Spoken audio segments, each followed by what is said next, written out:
I don't know. I mean, I didn't change anything in between you restarting and coming back. I was looking to see like if I had accidentally toggled anything because it was kind of strange that I didn't hear me in my ear, but then I realized I had turned my volume down for my self-listening way down, and that was the only reason I couldn't hear me, but it didn't change anything about the audio path. Oh. Because like it's way down now as well, and obviously it's not changing anything. So I recently installed Sound Source, and I thought I'd installed it before since I thought I installed it. I don't think I installed it between now and the last time we recorded. So, and I looked there. It was actually the first place I looked because, it's sound, and no, I mean the setting was what I would expect it to be. So I don't know what happened. So restarting it obviously resolved the issue. Is this the first time using Sound Source? I got it at the end of February, and I told you I'd bought airfoil thinking that was the right tool that I needed, and then you were like, oh, Sound Source, and it's like, oh, that is the right tool that I wanted for what I was trying to do. So I went ahead and got that, and I used it when I was traveling in February. Okay. So you just, the only thing that I could think of is I know the very first time I ever installed it, I had to make sure I restarted before audio worked correctly on some things, and so I wasn't sure if that was a thing. But that could definitely be a thing because I'm fairly confident that I haven't restarted since installing. Okay, so maybe that would at least be something that I experienced. Now, whether that's it uses the same ACE stuff under the hood, so theoretically, having used Audio Hijack first, it shouldn't have, maybe, but I don't know. But that was just in my past experience. That was the something that I did have to do before everything worked right. Gotcha. I hadn't noticed any other issues with the audio on my computer, but I also haven't been listening to much. I haven't been playing much audio from the computer, so so I'll call. That's probably the more likely scenario or cause of the issue. So I was listening to our last episode, and I just tried to delete a period. I thought I made a typo in our notes, and it was a tiny piece of something on my screen. Anyway, I was listening to it, and we were talking about consent, and eventually, through our conversation, we landed on the same page. But as I was listening to it, I was like, where am I? I don't remember where I was coming from. And I went back and re-listened to that whole section again. I was like, I don't remember where I was coming from, because when we were talking about consent being societal, or forming out of society, whether it's this, the greater society, Western civilization, or your home society, because we used, I think we were talking about a cat is in your society at home, and so on and so forth. But I just remember, when I was listening to it today, I was just like, I don't know, I just didn't know I don't know what position. I really didn't understand my position, or why I had that position. But glad that we had talked through it, because I was like, the whole time I was listening to it, I was like agreeing with you and disagreeing with me until I got on board. It was an interesting experience to be like, I don't agree with myself. A thing I said a week ago. I can imagine that feeling really strange. Yeah. It's funny. I don't go back and I think we've had this conversation before, but like I don't go back and listen to it. Granted, I spot listen you edit it more or less as I edit. But there are times where I'll skip a segment because it's like, oh, I know what goes on here. I just need to line up some waveforms or things. Right. I can only imagine I have said plenty of things I would shake my head at later if I really took the time to listen to what I was saying. Yeah.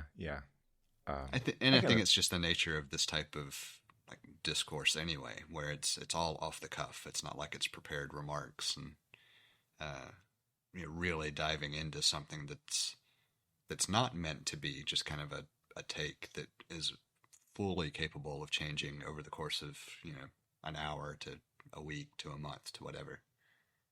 Well, what's really interesting is that certain things that we have talked about before or many times have come up in conversation with people I know that don't know that I even have a podcast, and then I'll talk about, and they'll ask me a question, through the course of conversation, like, oh, what do you think about this? And then I'll I'll have this like really excellent answer, and they're like, wow, that's a great answer, and I'll be like, yeah, I've this is not the first time I've talked about this. So, speaking of great answers, I assume it was a robo text that I got today from somebody named Lena.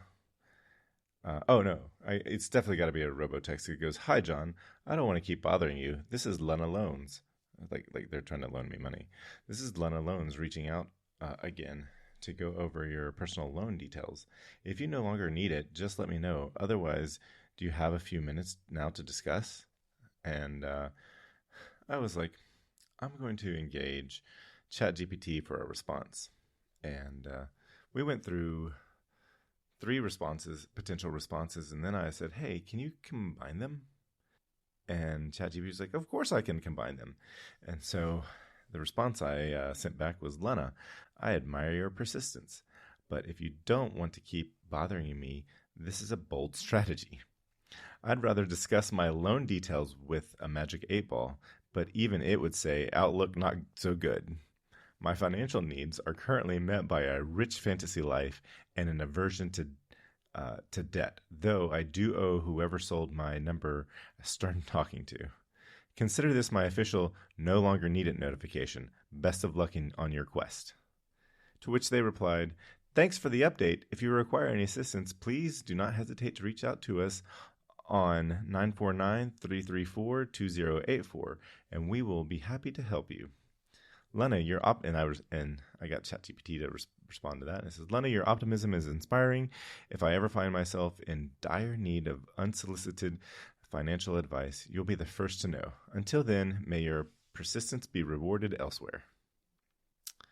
So that was fun. One of my favorite things is to get ChatGPT to respond to things in the voice of Ambrose Bierce. I know that I've mentioned him before. He was a 19th century. I assume he was a writer, and he wrote. Oh, well, yeah, he is a writer. I don't know if he was other things, but he was a writer, and he wrote the Devil's Dictionary, which is an excellent collection of entries on words. I'm familiar. Yep.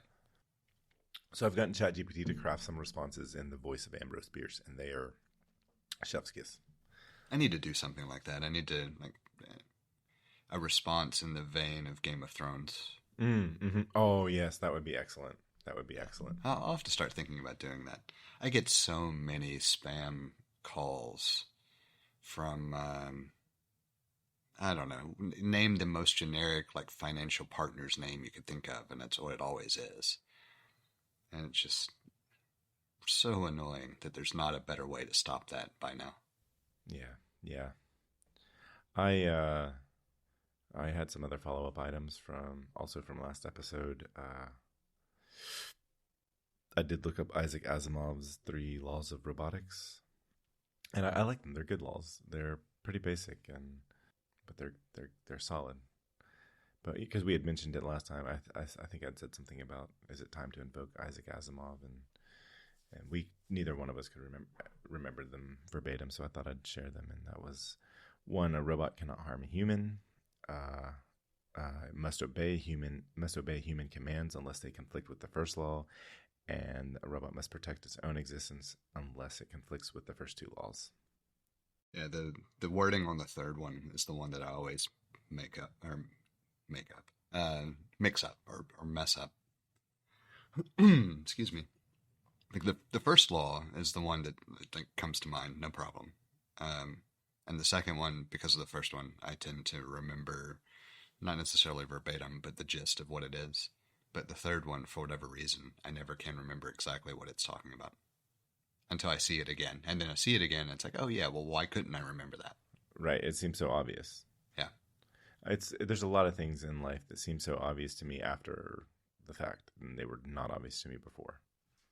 It's called the human condition. Yes, it is. Um, I'm not going to say much about these things. These are just thoughts I had today that I wanted to talk about. And if they go somewhere, they go somewhere. But they have nothing to do with anything other than things that I have thought about. And that was so. First, it's this will be interesting in more not so much the show itself, but rather, I was reading for the past. Yellowstone season 5 was broken up into 2 parts. They're not even equal parts. The first part is 8 episodes, and the second part is 6 episodes. And I understand, like, based on the continuity of how you tell a story, it's considered one season.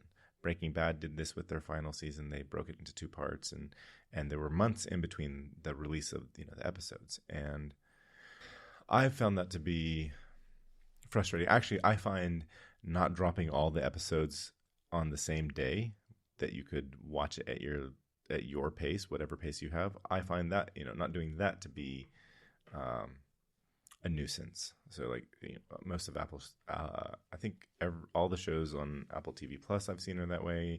A lot of shows on, I think HBO is the same way, and I just Netflix is the one that's like, hey, here's all the episodes. We did all the episodes. Here you go. They did break up.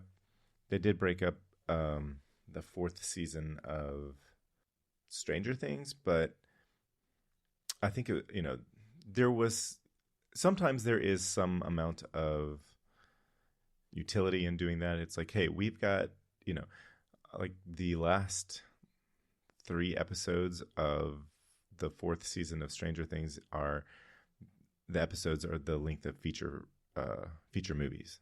I think 2 of them are an hour and a half, and one of them is is over 2 hours long. So yeah, it's a lot of material. So I get maybe dulling them out a little bit, with some as they are recording and producing, going through post-production. So yeah, but just the whole thing with the last season of Yellowstone got a little foobarred because they broke it up, and then there was some. I guess because of that, there was some Kevin Costner had some dispute with Paramount over whatever his contract, and he ended up not coming back. He doesn't he's not in these last episodes of Yellowstone. Sorry for the spoiler. But I think it was pretty well known fact, and it was just that they, there's been a lot of discussion about whether how are they going to handle that, and it was because there was some contract dispute, and then there was a writer's strike, and then whatever, and then they finally got got those last episodes through post production, and they were on the Paramount network. I think they came back in November and finished in December of last year, and they have not been on streaming at all, because like a lot of what Paramount puts out is like it'll be on stuff that the shows that are on CBS proper will show up the next day on Paramount, and same thing with the Paramount network. They'll show up pretty soon after on the streaming show. Or the streaming service, but none of Yellowstone, even though it's a Paramount production, none of it is on their streaming network. And the reason for that is that before Paramount had a network, Peacock signed the rights to it, and it's the most complex. I was reading about this. It's it's probably to date the most complex contract for streaming, because it will probably never be on any streaming service but Peacock. Because at some point between the start of the show and Peacock signing or getting the rights to it for their streaming service, Paramount had started their own service, because I don't think that in 2018 that they had a service, and somehow Peacock ended up with exclusive rights to it, and so to the extent where Paramount Plus streaming does not have that show. Interesting. Yeah, it's disappointing to watch. It doesn't surprise me though. Yeah, because that show blew up. It got really popular. Well, it doesn't surprise me when any network, well, just in the space of production, right? Like if somebody, this is never going to happen. So I feel like it's a fun, like, theoretical. But like if I put together some little series and streamed it, and then somebody came along and said, "Hey, we want to buy the rights to it," and offered me, you know, just even a few thousand, honestly, but just something that was enough to cover all of my cost of production, make a little bit of money off of, and then I could keep doing what I wanted to do, make some other stuff, I'd be fine with it. And so, depending on the size of the production and how much someone really wants to either protect their investment or just get out and be able to move to the next thing, like I could see the whimsical nature of human decision making really screwing over the business of who gets to air or stream or do something in this day and age, because there are so many options. Right. It's a whole different thing if you think about, all right, who's going to get me on the big screen if that's what you want, as opposed to who's just going to pay for my content so that I can go do something else. Right. So, yeah. Of course, I'm the type of person that I would probably say, all right, well, I'll give you exclusive rights for 60 days or 90 days or something like that. But then I'm open to, like I'd be that kind of guy that would have that in every contract. Mm-hmm. Mm-hmm. Just because, like, if somebody else wants to then turn around and pay me for the same content, why not? Yeah, for sure. It's been so I found the show to be interesting. I really do need to watch it. Like it's on the list. It's been on the list for a long time. It caught my radar not long after the first episode. I just never have taken the time. Well, I wondered about it a bit because I remember when it was being promoted before, like when it was still kind of flying under the radar, and they were, was trying to, they were having to promote it. There's a point where, you start and it's like, hey, come watch our show. Hey, come watch our show. And then a show will get, it got popular, and it's like, hey, guess what? Our show's coming. I know you're wanting it. It's coming. And, I think that happened with this show. But I just remember thinking, I was like, what, how interesting could a drama about our nation's first national park be? Like, I'm kind of curious in that regard. And then it's not at all about that. It's only, it's called Yellowstone because the ranch in the story sits right up against the national park. And so it's that area. But I will say it's 5 seasons long. I've enjoyed it. I've enjoyed the whole thing. I'd love to talk to you about it. I think that we could have a lot of good discussion about it. I will say it's getting, at this point, there's some things about it, and this is what I want to discuss, that have gotten slightly long in the tooth. But I'm still totally entertained by it. And I know I'm fairly confident that you like Kevin Costner's work. Yes. Yeah, and so I'm an outlier in the fact that I actually like his Robin Hood as well. It's not a bad Robin Hood. I know why it gets a bad rap, but contextually, there were a lot of movies in the early '90s that just didn't care about history. It didn't care about accuracy. Right. And so going into it, if you're like, expect for things to be really inaccurate, then you can enjoy it for what it is. Whereas I think A League of Their Own is a highly accurate movie. It could be a documentary. It certainly feels like it. Field of Dreams. That's what I meant. Right. It took me a second to remember the first part, but yeah. Yeah, A League of Their Own was the that's the women's Tom Hanks, yeah, which is based on there's some based on women playing baseball in the United States during World War II. That did happen, and it was also an excellent film, just not part of Kevin Costner's filmography. No, not at all. It's similar to A Field of Dreams in that it's an early '90s movie about baseball. Right. it's I can see where it's real easy to mix up the titles. And I know that you're visualizing the correct movie. It's just I got the name wrong. Yep.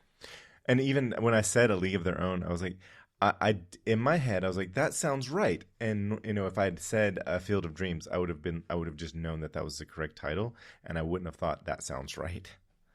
So I didn't even notice that I was second guessing myself. So, what's the movie, the World War II submarine movie with Harvey Keitel and Matthew McConaughey? Early 2000s. It's not U571. Or maybe it is U571. It might be, because that's the only one that I can't picture off the top of my head at the moment. But then again, I mean, they're... Oh, it is U571. There was a... I think there was a... I think it was Turner Classic Movies that showed the movie, and you know how they have cable in the 90s and 2000s, they have a host for the movie, their feature movie, and they'll sometimes have a guest. And I don't know, thinking Paul and Annabelle from TBS in the 90s. Or how Michael Eisner used to do the whole Disney thing. Yes. And because Walt Disney did it when he was alive, and I think you had the wonderful, the magic. Is it the Wonderful World of Disney or the Magical World of Disney? I think it was Wonderful World. I couldn't remember for sure either. I think Wonderful World as well, and it would come on Sunday nights. And Disney. I think Disney passed before either of us were born. But yeah, and I thought about Elvira. She was doing terrible horror movies in the 80s on late night cable, and there was another guy who did the same thing that Elvira did, but he was a trailer park guy on TBS, and he did like these really not satirical but just really sarcastic comments and takes about movies late night on TBS, and I'm gonna have to go back and provide some follow up for that one, because he was hilarious. I don't remember that one. I'm sure if you told me who it was, it would ring a bell. But at the moment, I do not remember that one. Anyway, the host for that I would see on Turner Classic Movies, he was like classy, like properly classy guy, knew a lot about old movies, and I think at some point TCM got to where it's like we need to expand our demographic, and anyway, so they showed U571, and they had, at the time that they did it, they had a former. I'll provide follow up for this, because I don't want to put out the incorrect rank, but an officer who had served in World War II, and he said, well, they got about the accuracy of the movie. He said, well, there were underwater boats. There were Germans in the North Atlantic. I remember that. And we did engage them, and that's about it. I do remember that. So, yeah, that amused me. I'll see if I can find that clip and see if you want to. Yeah, that would be fun to drop in. Yeah. I got to talking about this because I'm not sure why, but because this is somehow I have forgotten how we've gotten here, because we were talking about Yellowstone. Well, it had to do with Kevin Costner and the meandering discussion post there with true. Historical accuracies in Robin Hood. How did you feel about Waterworld? I didn't mind it. I didn't love it, but I didn't mind it. I thought it was an interesting attempt to come up with something a little bit different. Yeah, I didn't hate it. I watched it way out of context. I remember there was a lot of hype about it in the 90s when it was in the cinema, and I watched it on streaming. So that's how far out of context I watched it. And I was like, this isn't a bad movie, but I also didn't pay, however much movies were back then. I think if if I remember correctly, the main hype was just about how astronomical the budget was because there were so many pragmatic effects, and that people expected a blockbuster like other things that they would spend that much money on, and it just didn't. It wasn't really blockbuster material in that regard. So, yeah, I agree. But also, I mean, there are other movies that were supposed to be blockbusters that didn't feel like blockbuster material in that time as well. The one that comes to mind is Batman Forever. Like I just remember seeing that, and I was just I love. So the only highlight of that movie is Seal. what Seal? No, Yeah. I like that song. No, and I do. It's a fantastic song, but it's a great point of reference because Waterworld came out the same year. Both of them were 95, summer of 95 movies. And no, Val Kilmer was really good. And there's a documentary. Val Kilmer has a documentary that his son was heavily involved with, and it's really interesting to hear because Val Kilmer doesn't sound like Val Kilmer anymore because of the surgeries he's had to have on his throat, and his son, you can tell it's not him, but it sounds enough like him. It's like ooh, and anyway, he was.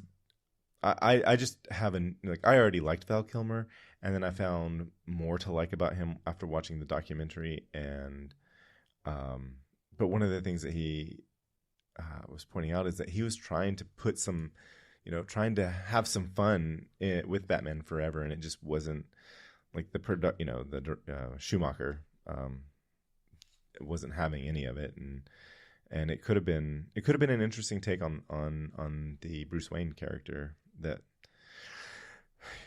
quite frankly, at that time, you really can't top Michael Keaton. So anyway, as a point of comparison, Batman Forever I thought was just like, this is you spent all that money and this is what we got. It's fun and flashy, but it's just not a great movie. Yeah, that's fair. I mean, to me, Waterworld was definitely a better movie. If you I were choosing agree. between the two, Yeah, I know we've talked about Batman plenty of times, but like I like Val Kilmer anyway as an actor, just like I love George Clooney as an actor, and I don't like either one of them in Batman. I know. It's like Schumacher was like, "You think Batman Forever is bad? Hold my beer. I got another one for you." and Batman and Robin was, it's so bad. It is so bad. It's worse than The Lost World. I do think that if they had Val Kilmer play Batman and George Clooney play Bruce Wayne, that they might have been able to pull it off. Interesting. Like it just, I don't know. It's really difficult to beat Michael Keaton anyway for me. And I know we've talked about that plenty of times, but he had just that right amount of quirkiness for Bruce Wayne and that right amount of seriousness for Batman that sold it. He could do like Keaton could do mad. Like he could really Yes. in his eyes you could see the crazy. You could see he's holding it's not even he's holding back the crazy. He's just like that there are some screws loose back there, and you could see it in his he portrayed so much with his eyes. He was such a good Bruce Wayne. And I still think he's better than Christian Bale as well. I just I think agree. Bale plays in a better story. I think that's I agree. the only reason I rank those higher is, one, Heath Ledger's Joker to me steals the show.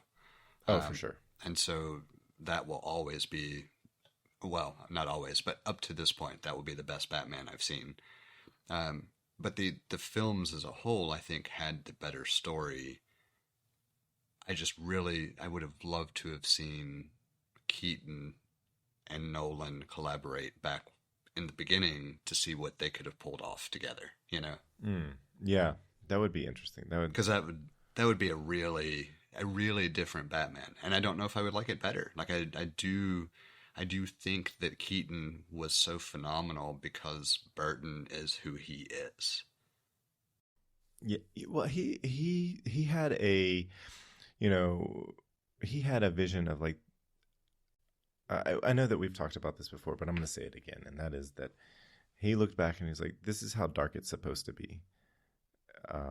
They weren't able to, in the comics, they weren't able to, show the dark, or, well, at this point, I guess in the comics, they had already shown how dark it was, but it had never been, it had never been brought to the screen, small or large, the darkness of Batman. And he was the first one to do that. And it was kind of, we were kids at the time, and I was like, I didn't know, because I wasn't reading the comics.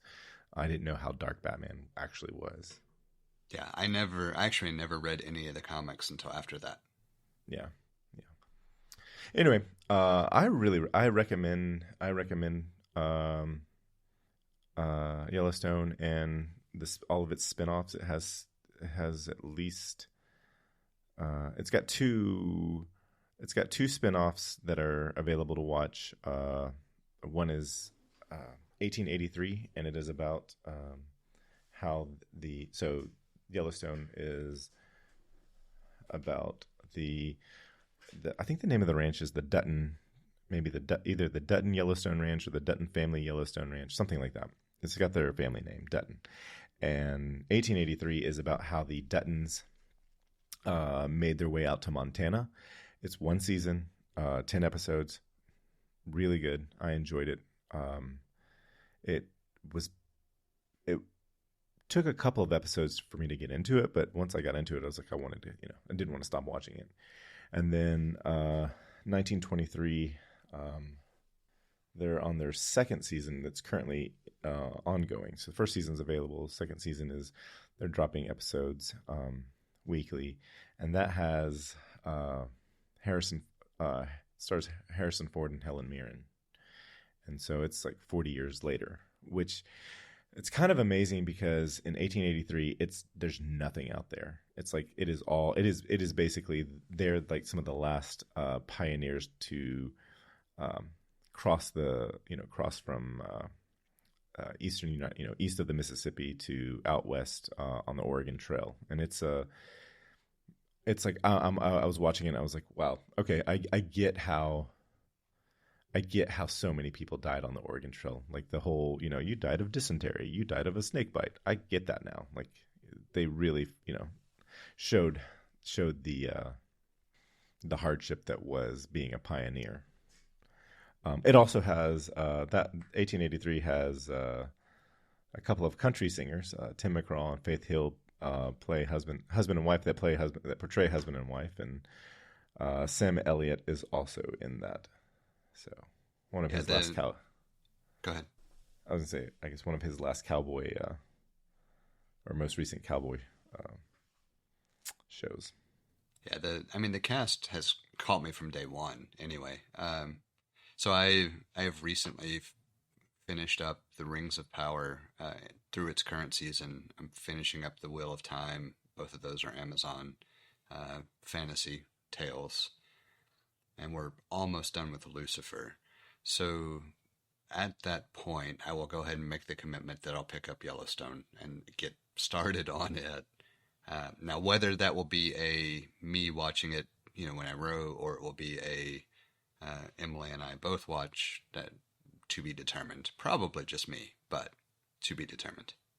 Becca started out enjoying it, and then she's like, she gave up on it, and she's like, it's not for me. One of the things I find really interesting is at this point, so the creator is Taylor Sheridan, and he's written a lot of episodes.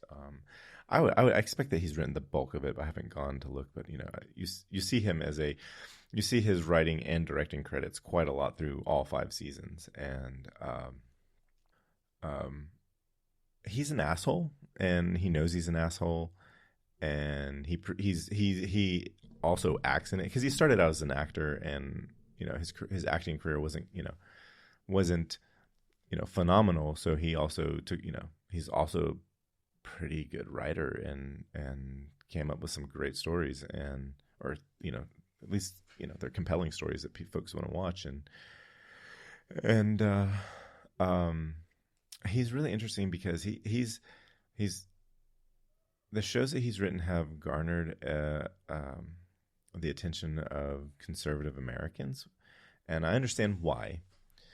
But it's kind of like, I think an episode or two ago, I made a comment about how during the Super Bowl's halftime show, some of the things that occurred that Kendrick Lamar did went over some folks' head.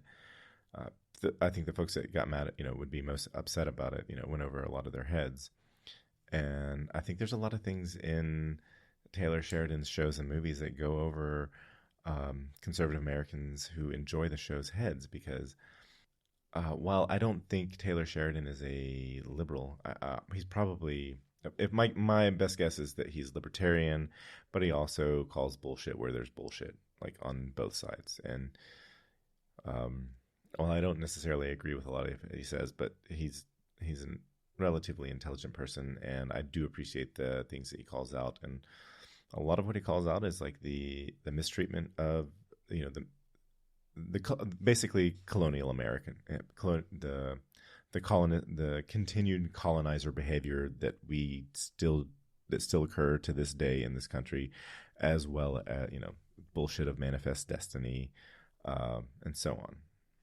So I find the show interesting that he definitely has a positive portrayal of marginalized Americans. I don't remember where I ran across it. It had to be some sort of promo material for the show, but I remember getting a sense that he, I don't know if the best way to put it, because since I haven't seen enough of it to know for sure, but that he wanted to make sure he shed light on kind of honest storytelling, whether it was, positive or negative was to be determined kind of thing. Now, how much of that was just spin, I don't know, but I appreciated the sentiment that I heard when I heard it. I'll put it that way. It's certainly not, oh, America's great. It's like, hey, we did shitty stuff to people. Like he doesn't shy away from it. One of the more recent things, I'm trying to remember the name of the show, because it's not I don't think it's in the Yellowstone sphere. But it's the one he's got a show with Billy Bob Thornton. It's not, I don't remember which show that is. But I was reading about it because basically there was a scene where Billy Bob Thornton's character corrects somebody when they referred to a windmill as green energy. And he was like, no, it's alternative energy. It's not green energy. And it basically went through the idea that, all right, yeah, the energy that the windmill creates is green, but the amount of diesel fuel that it takes to dig a hole and fill it with cement for the base of the windmill, and also to transport the windmill to this remote location, and then oil the lubricate the internal components of the windmill, all of that amounts to that this is probably not green energy, it's alternative energy. And I found that really interesting.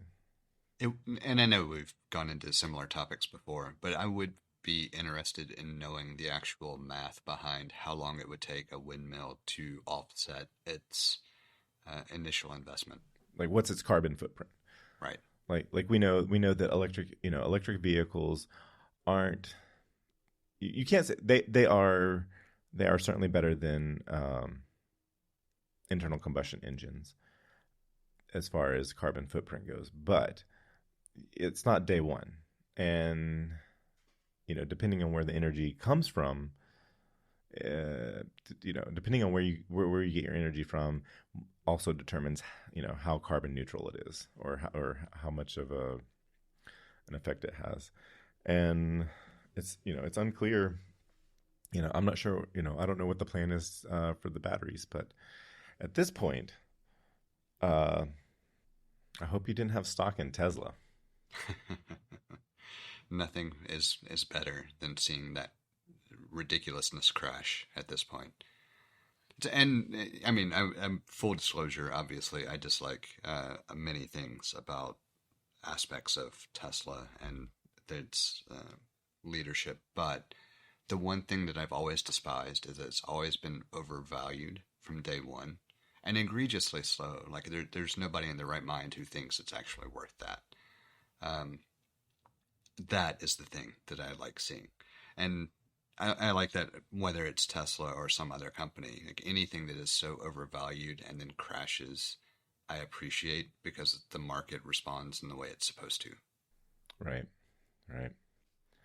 Anyway, uh, yeah, it's So I'm curious about this other line item. I don't know if you oh. wanted to transition, but because I haven't seen the show, like I have theories behind where this came from, but I'm curious.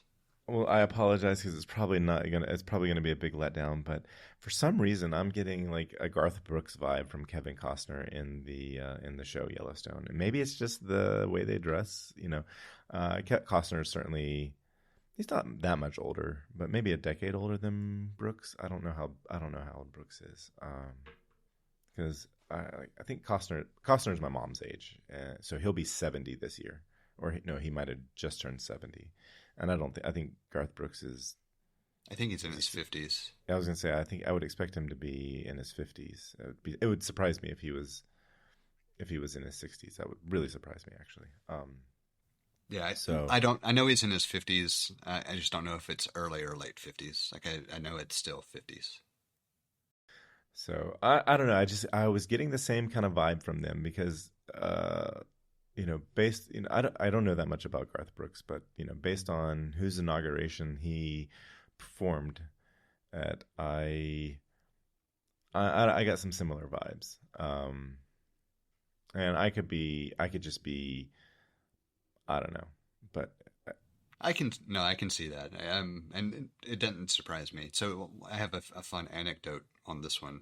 yeah, Former neighbors, we were having a conversation one day, and the comment was made, their first exposure to Garth, and they thought, oh, well, here's yet another. They had the typical wearing a cowboy hat, jeans, has to be a ultra conservative, just typical Southern guy, right? And just wrote him off immediately on sight, kind of thing.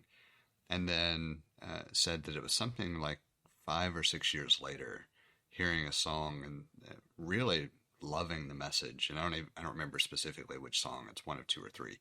Um, and then looking up who it was and being surprised and having to do some research because it's like I just never would have pictured this appearance would line up with someone who actually believed in people caring about people. It was hilarious to me because I never got the reverse of that as an impression, but I also grew up in the rural South where it didn't matter whether you believed in people helping others or in something else. You all looked that way. right.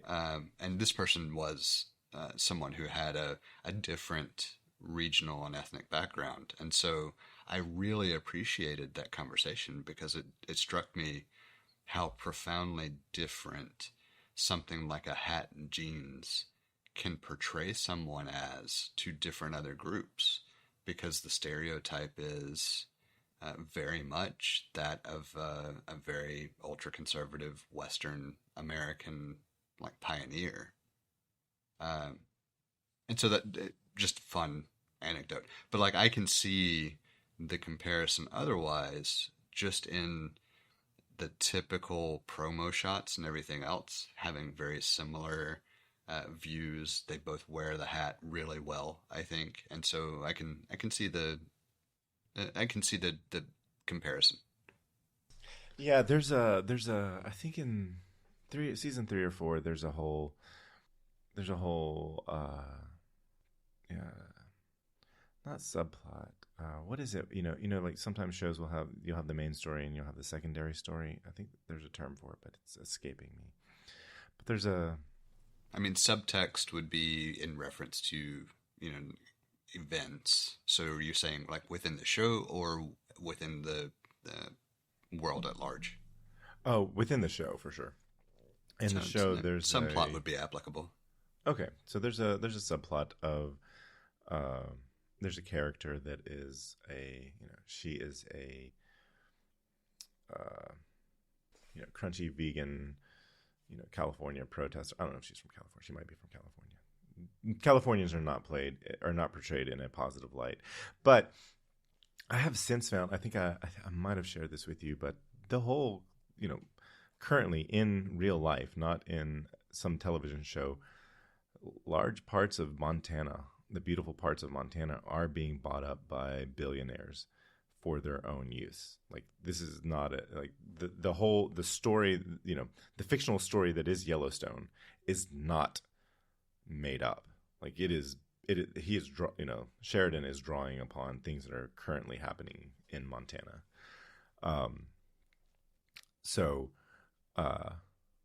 There's an interesting story between Costner's character and another character who is a ultra liberal protester, and where there's an exchange. It's not so much an exchange of ideas as I like how they said, hey, there's a point where it's like she gets to see what their side of the world is like and is affected by that, is changed by it. Does she not want to be a protester? But it just softens her stance and gives her something else to think about, and that I really appreciated that, because I think I've had experiences like that, with people who are missing certain aspects of how other people live. I was going to jump in earlier, and I'm glad I waited, because it all ties up pretty nicely with what I was going to jump in with anyway. When you mentioned like California protester, right? The stereotype. Yes. I had a conversation with someone very recently who would be very stereotypical Southern white male type of person. And during the course of our conversation, he said, I happened to spend some time out in San Francisco, and it really opened my eyes to not believing what the media just says as fact. He said, in my time out there, I thoroughly enjoyed the people that I interacted with and talked to, and the city and everything else. And it's on my list now to visit a couple of these other cities that I really just want to go now because of the positive experiences I had out in San Francisco. And I think that it's a good reminder, as a callback to the quote you shared last week from the Iranian woman, Marjane Satrapi. Right. That even within this country, and I think this is a somewhat uniquely American thing, that within the country, we are separated by enough distance that it's often difficult to remember that there is just as much difference regionally for us as what exists in different countries abroad. But even with those differences, we're still more similar to each other than we are to our government. Absolutely. Hands down, day in, day out. I've been trying to, through this whole conversation, I've been trying to work that, reference that back into it, and you beat me to it. So you're welcome. yes, thank you. But it was really a good reminder for me personally as well that yes, there are plenty of people that are really difficult to take, and for whatever reason. But most of them are just isolated because of circumstance, not because of desire. And all it takes is a conversation, and you'd be amazed at how quickly a lot of people will realize their own biases as long as they're willing to acknowledge them. And that doesn't mean they change their mind or anything else. It just means that they are willing to say, I actually don't know firsthand. That made me think of, depending on, if you could divide this country into quadrants, and you could describe pretty much describe the quadrants in this way. And if you take the northwest quadrant of the country, they act nice and they are nice. And then you take the northeast quadrant of the country, and they act mean but are nice. Whereas the southwest quadrant acts mean and is mean, and the southeast quadrant acts nice and is mean. Yeah, I pretty much would agree with that. Yeah. It's there are obviously exceptions, but yeah, for sure. So, I mean, culturally, that's if you want to, paint with broad strokes, that's what especially in the Southeast, there's a reason you get the stereotypes about "bless your heart." Right, "bless your heart" is a very common Southern it's a condescending insult. Yeah, exactly. So, it does. There was a point where I was going to try to fit this in, but the appropriate moment have left because we were exploring different things. But I'm going to go ahead and add it here as a footnote of sorts, and that is the movie Wind River has I'm blanking on his first name, but the actor whose last name is Renner that portrayed Hawkeye, Jeremy Renner. Thank you. Yes, he stars in the movie Wind River with Elizabeth Olsen, and it's a Taylor Sheridan movie, and it's basically a movie about how it's a movie that's around the concept of Native American women are abducted, and we don't even keep track of the numbers, like the bad things that are happening to Native American women. There are no statistics. They are unknown because nobody is tracking them, and it's a movie about that. I remember hearing about the movie, and I remember seeing some promotional material or interviews or something where this was relatively high on my list to eventually get to. Yep, I liked it. I liked it a lot, and after I started watching Yellowstone, I was like, I really like the way this guy writes. Because it's different enough to how I think that I want to know more about it. It's kind of like I'd consider myself. I feel like I wouldn't enjoy a dinner with the Dutton family, but I would prefer that over having dinner with the protester. I can see that. Even without knowing enough about the context, like just from what I know historically in general, I could see that. Yeah. So one of the things that made me think, in one of the conversations that was had was, it's like somebody said, and when you're out there protesting, don't throw paint on somebody who's wearing like a mink coat. What do you think they're going to do? They're going to go buy another mink coat. It's counterproductive. That's not the way to change people's minds. You're just being an asshole. So a lot of I can look back in my 20s and 30s and be like, I was a asshole too much in trying to, I didn't understand that logic is not what gets people to change their mind. It's building rapport and letting them come to their own conclusions because you had engaging conversations and you treated them as more similar to you than your beliefs or your government. I agree, but I also disagree. Oh, tell me how you disagree. Well, it's the whole behavioral aspect of it. It's that you can change people's minds in other ways too, but the most effective way is, yes, the kind of what you described. It's not like I'm disagreeing for the sake of disagreement, not for, yeah. Because there are other ways. Like, yes, logic is never going to win, but you can be manipulatively persuasive if you want to be. And so there is that avenue as well.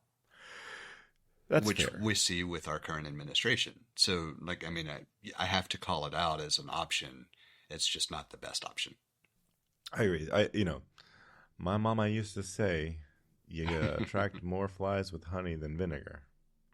It's like, I want to get rid of you do want to attract the flies so that they die in the honey. It's too sticky for them to get out.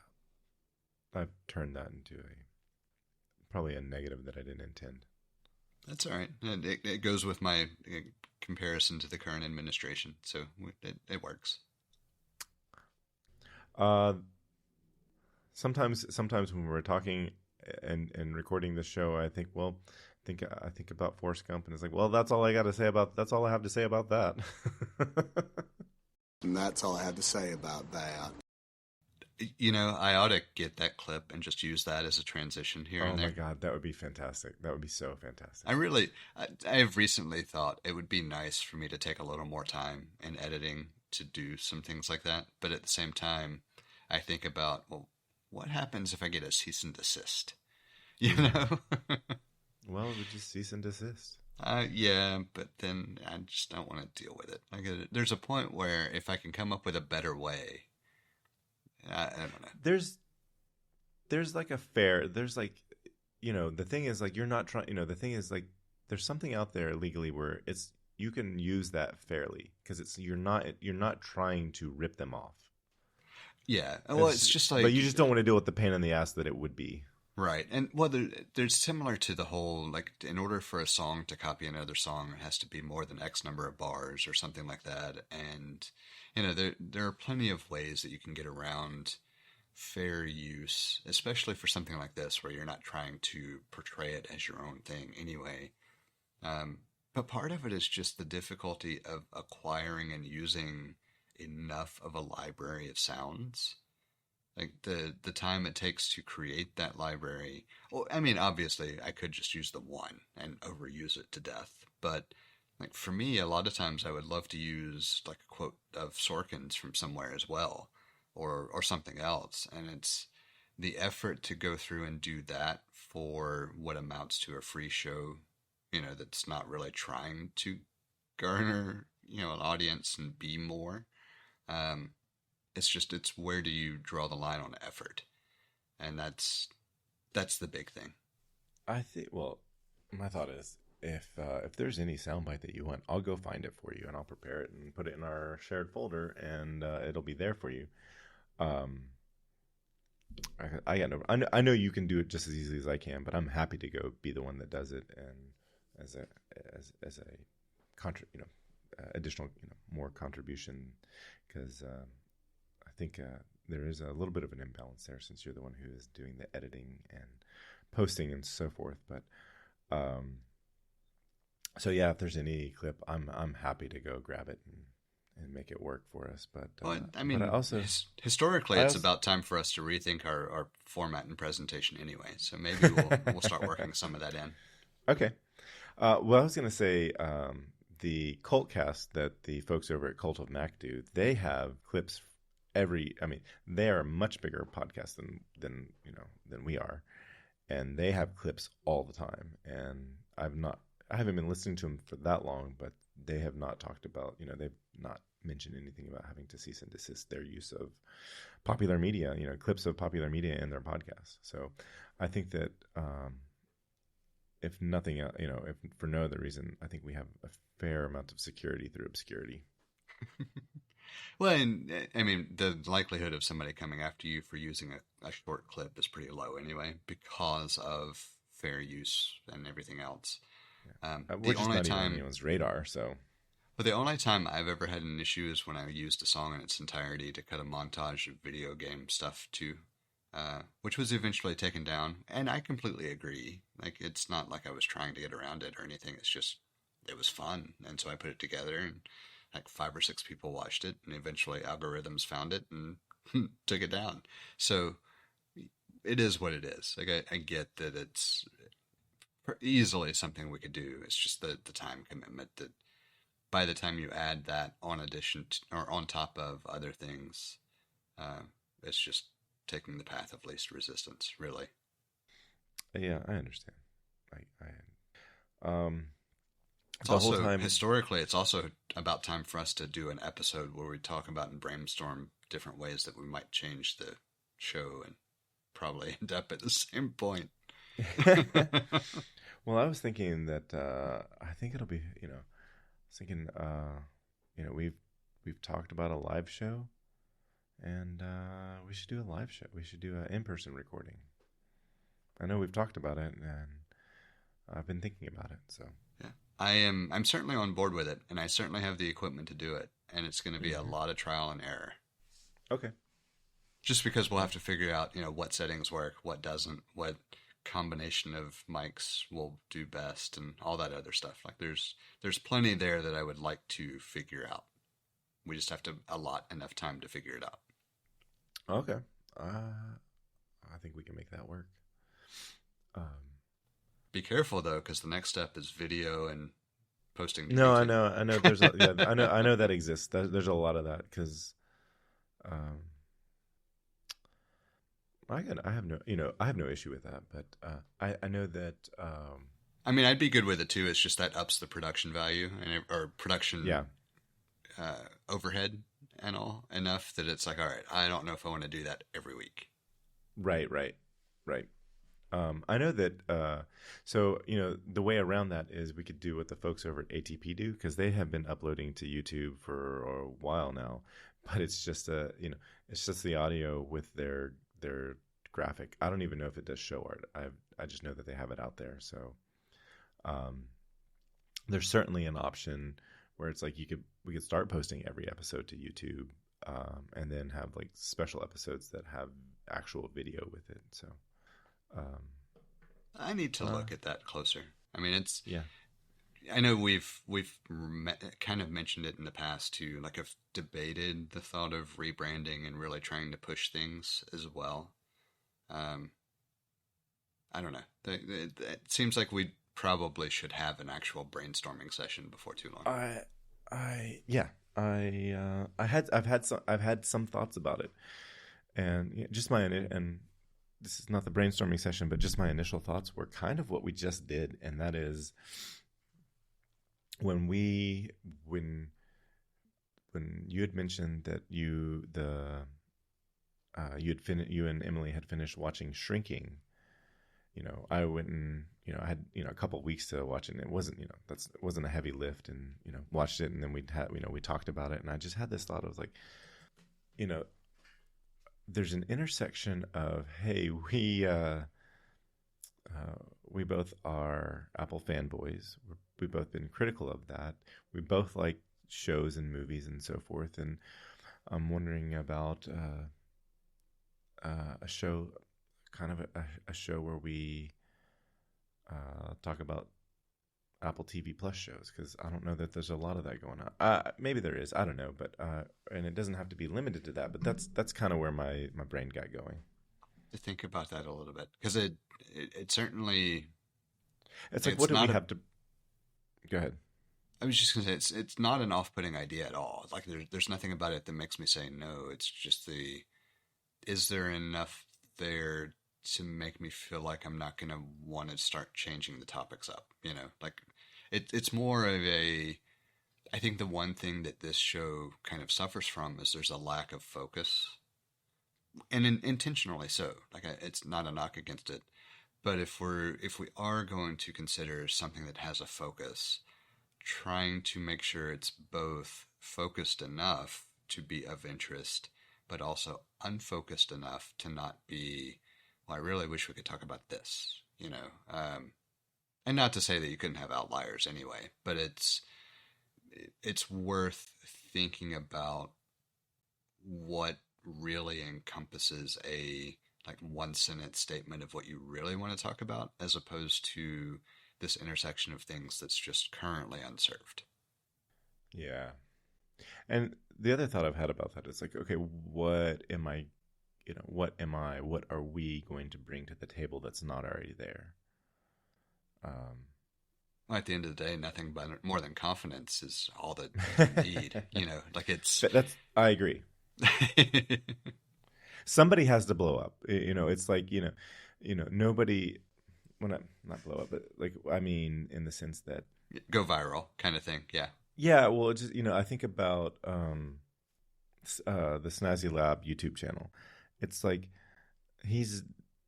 there's nothing necessarily special about him. He just had an intention and a focus and a persistence that got him to where he is. Same thing with the folks from AT. They're a little bit different. They were sort of handpicked because they were already doing something, and then somebody else wanted to, take what they were doing and turn it into a thing, and then they, that's a different thing. But John Gruber with his with Daring Fireball and the talk show, similar sort of thing. Intention, focus, and persistence. Right. So it's realistically, the only thing that we lack is just the focus. Exactly. and so because there's been so many things that we've wanted to talk about, and that's why we called this the Untitled Podcast, is because we knew it wasn't going to be focused. We knew that it was going to resemble the conversations that we were having years prior in the workplace. Right. And I think in its own right, like, this is what has provided more of a, maybe there could be a focus. Maybe there's something that I actually do want to consistently lend my voice to that I didn't think I did when we first started this either. Yeah, I've had similar thoughts, yeah. And it could be something where it's like there's a second podcast and maybe it doesn't start out with a regular, we continue to do this one, and on the same recording night, we know we're going to work on this other podcast, and maybe it doesn't necessarily have a regular interval, or maybe it's, spaced out further when we find the topic, and we just say, start promoting, a second, it's not even a feed of the Untitled Podcast, but the same people who do the Untitled Podcast do this other podcast. Right. Those are things I've thought about, and this wasn't intending to go into a brainstorming session, but this is kind of a light shower. That just sounds horrible. I'm sorry. No, I mean, it works. It fits. Some metaphors are not meant to be expanded upon. But it's, it is one of those things that last year, when I was talking about potentially doing the whole channel thing, which I do plan to still do, just the surgery kind of interrupted timing of things. Yeah. That was kind of when I started realizing that I actually did want to do something focused, or at least one thing, if not multiple. And so I do think it's probably a good time for us to take a look at all of the different projects that have either been started or talked about or whatever, and kind of find that focus for each one, whether something stays or goes or gets shifted or whatever. But yeah, I like that idea. There's still one item on the list. Yeah, for some reason, I put all these bullet points in this list because there were things that occurred to me while I was listening to our last show, episode 235, and through the course of thoughts, thinking, I got to this point where I had recently, I don't know, like a month or two ago, I had watched the movie The Founder, and I couldn't remember if Kevin Costner was in it, but it was not Kevin Costner. It was Michael Keaton, and he portrayed the man that took McDonald's from this, San Bernardino, California burger joint and turned it into the company that we know today. And it was a good movie, worth a watch. It's got Michael Keaton, Nick Offerman, John Carroll Lynch, Linda Cardellini, Laura Dern, a lot of folks in it. Good movie. This is kind of fascinating to me because this is like the third time in the past few weeks this movie has come up in conversation. Oh, wow. One of those times was in a small business mastermind type group setting. So it kind of makes sense there, where the thought is to just kind of think about where you want it to go. If you want it to stay small, it's going to stay small. If you want it to grow, these are the things to think about, blah, blah, blah. And this movie does do a good job of helping to portray some of that mentality as well. And then there was another setting where it was kind of similar. It was still business focused. And then with it popping up in the notes here, it's like, all right, is this going to be a business focused discussion, or is this going to be something else? So I wasn't entirely sure where the note was coming from, but I do find it hilarious that it's been, I don't know how long since I heard anybody reference it. And then all of a sudden in the past 30 days, hearing it multiple times. I didn't know it existed until it popped up on Netflix for me. And when I saw it, I was like, this movie could have come out, last year, and I would have been like, okay, that makes sense. But it came out in 2016. I knew it was a few years. In my head, I was thinking 2018, so I was off a little bit. But I knew that it came out pre-pandemic. So I was just Okay. taking a guess as to when.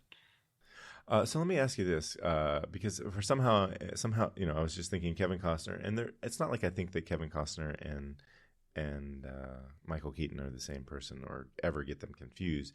I was just thinking, I was like, I couldn't remember if it was Kevin. I'd watched it the one time, and I was like, was it Kevin Costner or Michael Keaton that was in this movie? And it was Michael Keaton. But so that makes me think. I was like, who do you think is older, Keaton or Costner? I think Costner. It's not. It's Keaton, 4 years older, Huh? I didn't realize that. or in the range of 4 years, 51 versus 55. Yeah, I would have said the exact same thing. I didn't realize that Keaton was born in the early 50s. And it's one of those things. It's not like I confuse them, but they have, they're white men. They don't look dissimilar from one another. They're roughly the same age, and their careers sort of are. There's some similarity in their careers, and their Well, I think careers. that the big thing is you could see either one playing pretty much whatever role Yes, they decide to play. yes, Like that's the big thing. Costner, even though he has more similar roles than I think Keaton does in general, he has a range that you can attribute pretty much anything to. And so you just believe that he's the type of actor that can do it. And I think Keaton fits the similar type bill. And so it's easy to forget because you feel like either one is capable of whatever they decide to pull off. I wouldn't say that they're interchangeable, because I feel like No, that yeah. would be a negative comment. But I feel like either one of them could play something that the other, for the most part. I don't think Costner could do Beetlejuice. I don't think he would have been as good at Beetlejuice, but I Well, could be there's a mistaken. difference between as good as and being able to pull it off, right? Like that, and that's kind of what I was getting at. That I don't, I would not put Michael Keaton in as Robin Hood. But I do think both actors are more than capable of filtering and adapting the role because they're really good actors. Now, They're good counterparts. I would absolutely say I will take Keaton any day in certain roles and Costner any day in certain Yeah, roles. Like there is a very explicit, this guy would be better suited for it. It's just that uh, they're just phenomenal actors. Like it's not beyond the realm of possibility to see them do something that you just would not immediately attribute to them. yeah, yeah, I agree with that. And there aren't many Um, actors that I would say that I feel that way about. It's kind of interesting to think about the range of some actors and appreciate it and still not think they're as versatile as certain other actors. And I think that's the big thing. Like Keaton and Costner to me both are extremely versatile actors. I agree. They're good at their craft. And I think Harrison Ford fits that mold. Like he's another one I that I really He's do. another. He was a person that I thought of as well. Yeah. And so like you could have told me that Harrison Ford would play Robin Hood and I'd buy it. I still wouldn't think he'd be best for it, but I'd buy it. And actually now I kind of want to see it.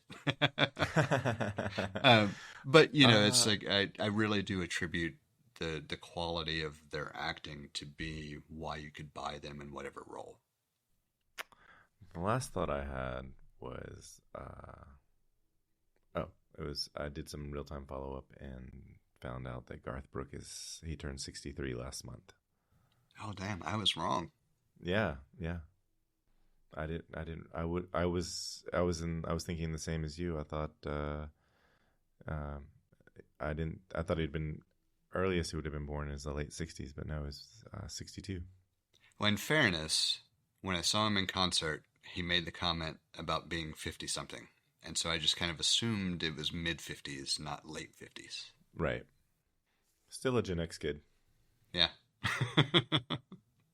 Man, I did not. Then again, like the past few years, I mean, we've talked about it plenty of times, but everything post 2020 just Oh, I know. doesn't feel the same. We talked about, we also talked about this probably would have been happening anyway when we, like the pandemic certainly. intensified our skewing of conception of time. But yeah, it was already happening. I think just naturally aging gets you to a point where you skew time that way as well. Yeah, that's true. It's like the thing that really kind of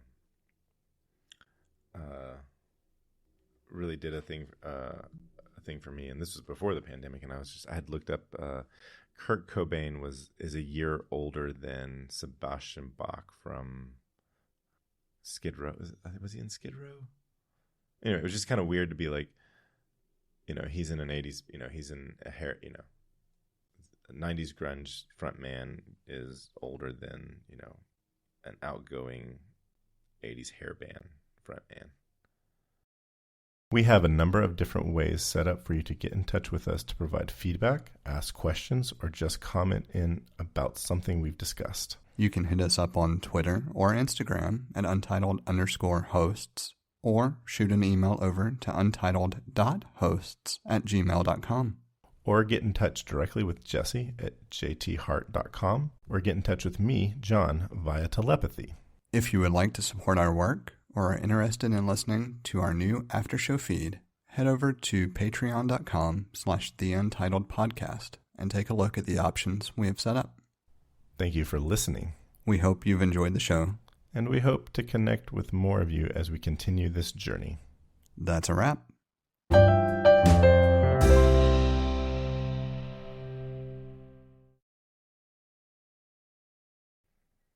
Cobain would be 58 this year.